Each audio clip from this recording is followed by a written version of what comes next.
Shortcut के रास्ते से जाना ज्यादा सही समझा। उस रास्ते से हम पहले कभी नहीं गए, इसलिए मैंने गूगल मैप्स की मदद से उस रास्ते का पता लगाया। वहां पहुंचने पर हमें एक नो एंट्री का बोर्ड दिखाई दिया, पर हमने उस पर कोई ज्यादा ध्यान नहीं दिया।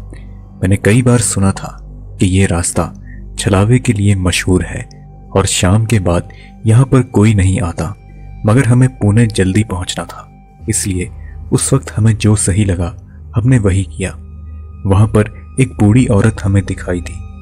हमने उससे इस रास्ते के बारे में पूछा तो उसने कहा कि यह रास्ता पुणे की तरफ ही जाता है। हम थोड़ा आगे चले ही थे कि तभी वो बूढ़ी औरत अचानक गायब हो गई।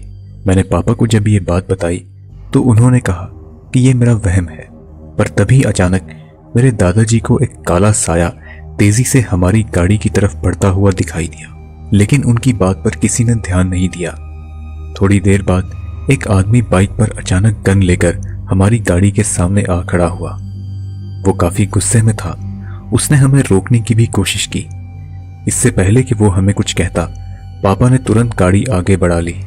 थोड़ा आगे चलने पर हमारी गाड़ी अचानक खराब हो गई और बाद में एक अज्ञात शख्स हमारी गाड़ी का दरवाजा खटखटाने लगा और बोला, साहब, मैं अंधेरे में रास्ता भटक चुका हूं, क्या आप मुझे पहुंचा देंगे?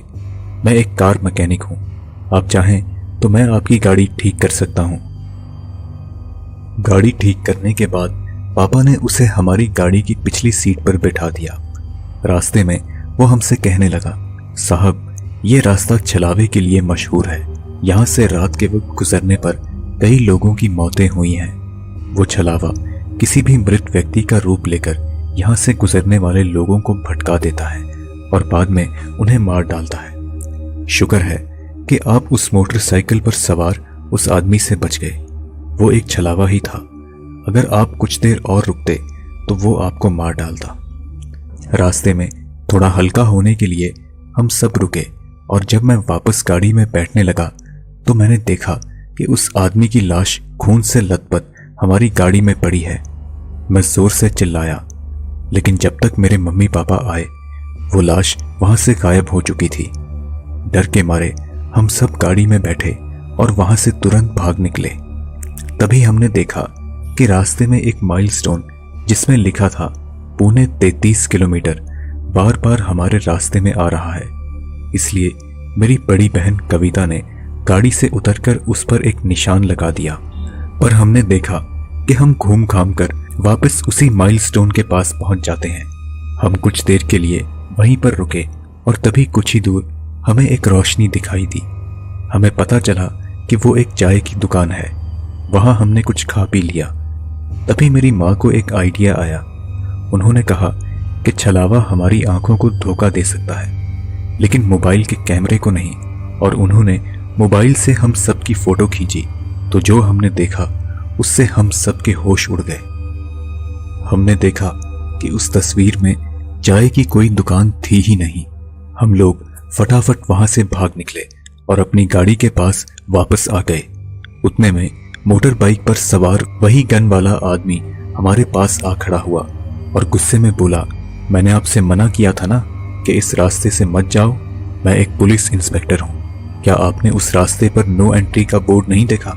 इतना कहकर उसने हमें अपने साथ चलने को कहा, लेकिन तभी मेरी बड़ी बहन कविता कुछ अजीब सा बर्ताव करने लगी। वह नजरें मिलाकर बात नहीं कर रही थी।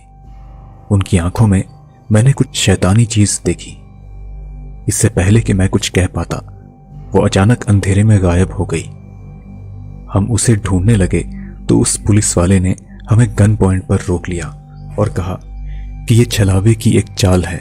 वो आप सबको अलग करेगा और फिर एक एक करके सबको मार डालेगा।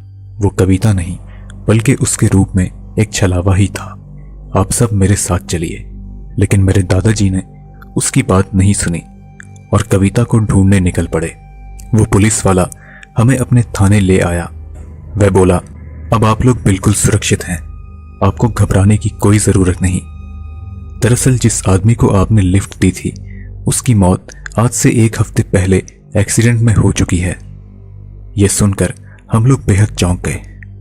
तभी हमने दादाजी को वहां आते हुए देखा, लेकिन उनका बर्ताव देखकर हम सबको कुछ अजीब लगा।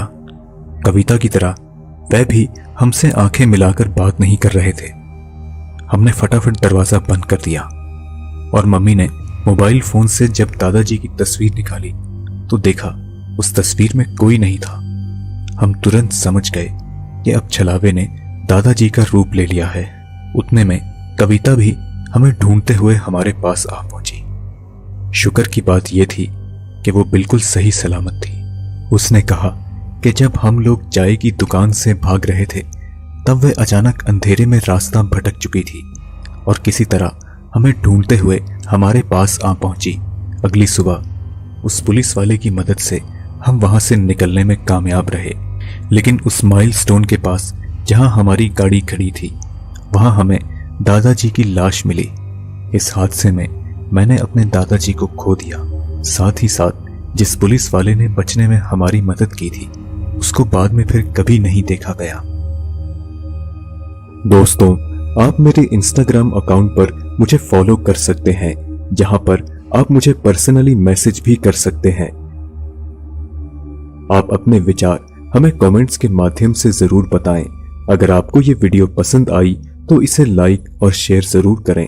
हम जल्द ही आपसे अगली वीडियो में मुलाकात करेंगे। तब तक के लिए इजाजत दीजिए।